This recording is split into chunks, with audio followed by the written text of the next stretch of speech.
man, I guess I have to catch all up and tell you my story because I deleted a lot of my pre-disaster videos, mostly because they had bad information, but also just, I think, maybe because my heart hurt a little. If you're new here, I'm talking about my journey to get dual citizenship in Italy. So let's start with the why. I can get Polish citizenship, but it doesn't mean anything like my Italian citizenship means to me. My mother was 15 when she had me. My grandfather essentially raised me.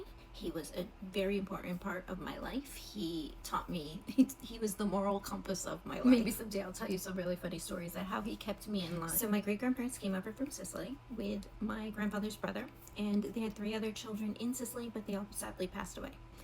When they came over to Sicily, my grandfather was born in the Bronx, and then when he was 14, his mom had a seizure, and she died, and he had to go to an orphanage. Okay, so that's important because my great-grandmother died an Italian citizen. She wasn't an American citizen. And my great-grandfather had applied for citizenship in the 20s, but he was denied. And if you know anything about the way the Southern Italians, especially Sicilians, were treated in the United States, they did not get citizenship very easily. It wasn't until World War II, which, by the way, my grandfather's brother passed away in World War II fighting for Italy, which is even more kick in the teeth. But that was when my grandfather or great-grandfather could get citizenship. At this point, my grandfather was already an adult. Then my mother was born, and then she had me 15 years later. And so it's not really that far removed.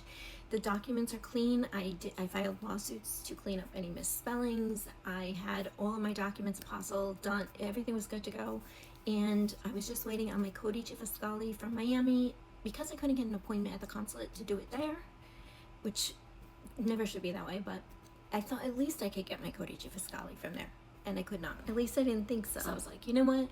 I'm gonna go to Italy. I'm gonna go to Sicily, or Italy at the time, and I am going to get my codice fiscale over there. And so I sell everything. I quit my corporate job because I have a small business that is doing okay, not okay enough to live in the United States, but okay to live in Italy. And that's what it was going to take. I had a year's savings, a year of like what it would cost me to live in Italy, and I was going to just apply in the comune.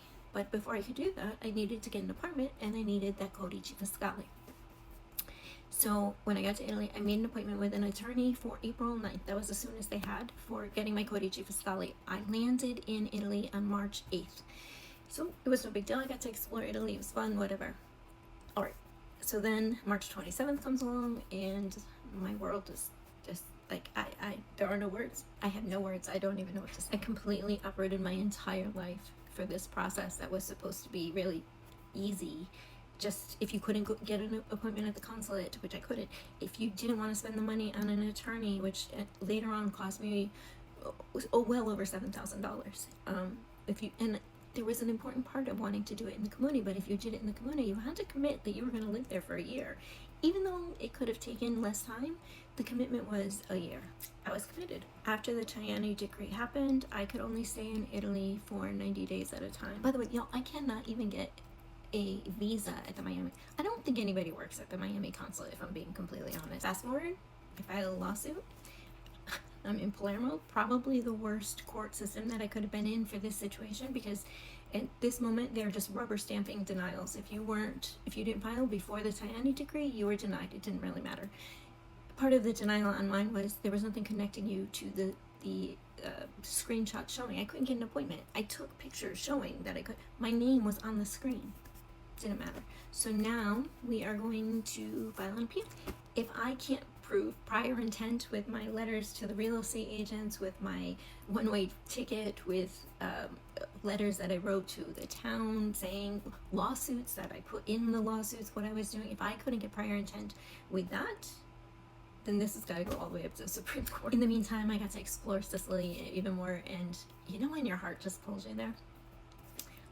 I can't imagine being anywhere else now. Back in the United States, I've been back for a year and a half, still don't have a job, have 5 suitcases, and no car, and no apartment. I'm staying with friends. And that's my story.